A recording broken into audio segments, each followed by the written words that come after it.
នេះអ្វីដែលយើងញ៉ាំទាំងអស់គឺត្រូវតែមានពណ៌បៃតងប៉ុន្តែអ្វីដែលយើងញ៉ាំគឺយើងត្រូវតែដាក់បន្ទូរៀងខ្លួនចង់នឹងថាបងប្អូនភ្លោះចិត្តដូចគ្នាអត់ទៅលើម្ហូបដែលញ៉ាំដូចគ្នាមិនក្តៅពេកហើយយើងត្រូវញ៉ាំរបស់ពណ៌បៃតងចឹងមានអីក្រៅពីម៉ាឆាហ្នឹង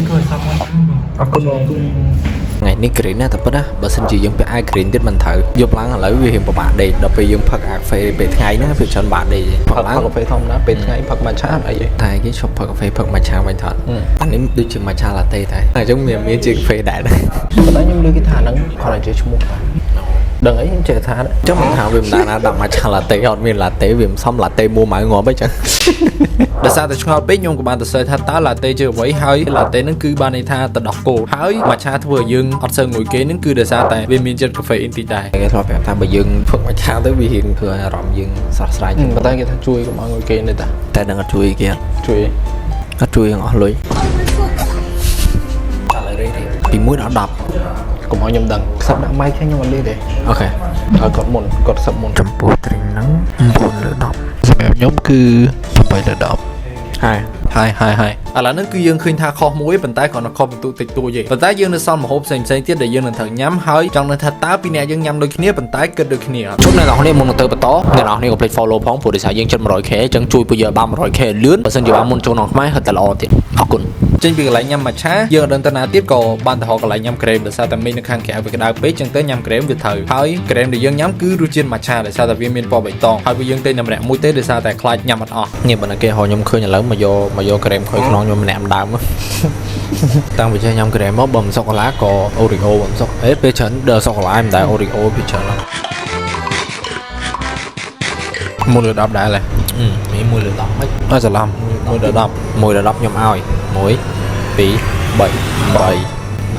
ខ្ញុំឲ្យ8មែន7ខ្ញុំដឹងថាដោយសារតែខ្ញុំមុននឹងខ្ញុំញ៉ាំម៉ាឆាឆ្អែតច្រើនពេកលឿនពេកញ៉ាំឆ្អែតពេកឬក៏មិនទេប៉ុន្តែខ្ញុំក៏ចូលចិត្តដែរក្រែមនេះនិយាយទៅប្រហែលដោយសារតែខ្ញុំឆ្អែតពេកខ្ញុំដឹងថាខ្ញុំឲ្យ8អត់ហើយដោយសារតែទី1វាជាលើកទី1ដែលខ្ញុំញ៉ាំក្រែមម៉ាឆាអញ្ចឹងទៅខ្ញុំមិនដឹងថាឲ្យវាទុកធ្វើម៉េចចង់ថាមានរសជាតិសូកូឡារសជាតិអីចឹងណាបើខ្ញុំវិញខ្ញុំចូលចិត្តសូកូឡាជាងគេអញ្ចឹងទៅបើសិនជាសូកូឡាខ្ញុំឲ្យ10លើ10គេថានិយាយថាចេះបើយើងញ៉ាំរសជាតិណាដែលយើងធ្លាប់ញ៉ាំអញ្ចឹងវាស្រួលរ៉េតដោយសារយើងដឹងថាវាខុសគ្នាហ្មងហ្នឹងតែពេលនេះយើងញ៉ាំលើកទី1ហ្មងអត់លេងញ៉ាំក្រែមហើយពួកយើងក៏បានដើរទៅរកទិញអីញ៉ាំពេលល្ងាចហើយអ្វីដែលយើងឃើញនៅក្នុងម៉ានហ្នឹងគឺភាគច្រើនមានតែមីដែលមានកញ្ចប់ពណ៌បៃតងហើយនឹងនំផ្សេងទៀតដែលមានពណ៌បៃតងហើយយើងក៏បានទិញមីមួយហើយនឹងនំពីរកញ្ចប់ទៀតអានេះឡើងទុនវាយើងឆុងយូរពេកដល់ពេលយើងទៅវាទុនផ្លែអស់លីងគិតថារសជាតិមិនវាមួយយ៉ាងដែរអានេះអានេះមីជប៉ុនអាមីដូចណាតោកស៊ូហេការខ្ញុំពីក្មេងខ្ញុំថាហ្នឹងកស៊ូមែនតែចង់ញ៉ាំហ្នឹងកាលពីក្មេងវាឃើញហ្នឹងដបងចាំពិតធម្មតាមីញ៉ាំមួយសរ៉ៃនេះសរ៉ៃពណ៌បៃតងទៅថតសរ៉ៃសមុទ្រពណ៌បៃតងក៏ជារុក្ខជាតិពណ៌បៃតងទៀតបានឃើញបានបៃតងអត់តាមីទេពមីបើយើងចង់ឲ្យបៃតងតើតែយើងយកថ្នាំមកលាបមីបើសិនជាវាពណ៌បៃតងបានគួរឲ្យបារម្ភ A few moments later ពួកយើងបានញ៉ាំរួចហើយដោយសារតែឥឡូវហ្នឹងរៀងឆ្អែតដែរអញ្ចឹងយើងសម្រាប់ចេះថាយើងដាក់បន្ទុកមួយចុងក្រោយចង់ថាចាំមើលមួយថ្ងៃពេញហ្នឹងគឺមានពេលណាដែលយើងដាក់បន្ទុកស្មើគ្នាប៉ុន្តែសម្រាប់ការដាក់បន្ទុកចុងក្រោយហ្នឹងគឺយើងអ្វីដែលយើងញ៉ាំ3ហ្នឹងគឺដាក់ចូលគ្នាហ្មង1ដល់10អានេះបើនិយាយត្រង់ណារសជាតិ3មិនពេលដែលយើងដាក់ទៅវាអត់សូវចូលគ្នាដូចសារ៉ាញ៉ាំមួយមីមិញណាអញ្ចឹងខ្ញុំប្រាប់អីតាំងវាអត់សូវហើយយ៉ាដូចសារ៉ាដាក់មួយមីមិញវាអត់សូវចូលគ្នាមួយដូចពេលយើងញ៉ាំមីការ៉េអាមីកូអាហ្នឹងញ៉ាំមួយសារ៉ាឆ្ងាញ់ជាងពេលខ្លះខ្ញុំចង់នេះរ៉េដែលស្មើគ្នាក៏មិនសម្រាប់3មុខមិនចូលគ្នាគឺយើងឲ្យប៉ុន្មាន1 2 3ដឹងថាអត់បើអាក្រមនឹងខ្ញុំអត់តបានស៊ីហ្នឹងចឹងទៅខ្ញុំគិតថាខ្ញុំឲ្យ9ហើយព្រោះមីមួយស្រ័យមិញវារៀងចូលគ្នាគាត់បាទដែរចឹងខ្ញុំឲ្យ9ហ្នឹងត្រូវមកខ្ញុំហើយបើគាត់ញ៉ាំអាក្រមហ្នឹងវា3រសជាតិចឹង8តែគាត់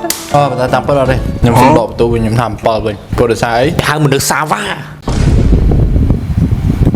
លីងកាំងគូលីខ្ញុំរងថាខ្ញុំថៃបានឲ្យ8ដែរប៉ុន្តែវាអត់សូវចូលជាតិគ្នាមកបានន័យថាទោះបីបងប្អូនព្រោះចូលចិត្តដូចគ្នាមែនក៏មិនប្រកាសថាចូលចិត្តស្មើគ្នាដែរហ្នឹងវា make sense វាអាចចឹងព្រោះបើយើងថាចូលចិត្តស្មើគ្នាហ្មងវាអត់ត្រូវទេពេលខ្លះឯង8ពេលខ្លះខ្ញុំ9ពេលខ្លះខ្ញុំ9ពេលខ្លះឯង8វាមិនប្រកាសយើងចូលចិត្តស្មើគ្នាណាបាទ